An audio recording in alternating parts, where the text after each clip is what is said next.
хочу сказать, что мы сегодня здесь собрались для того, чтобы здесь был мир.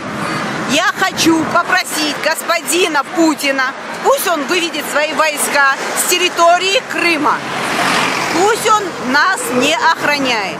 От кого он нас охраняет? Получается, он нас защищает от нас же, самих же себя.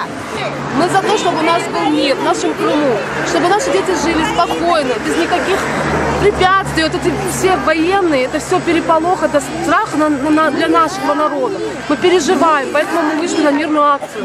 Мы хотим, чтобы у нас все было спокойно. Я хочу, чтобы в нашей Украине был мир.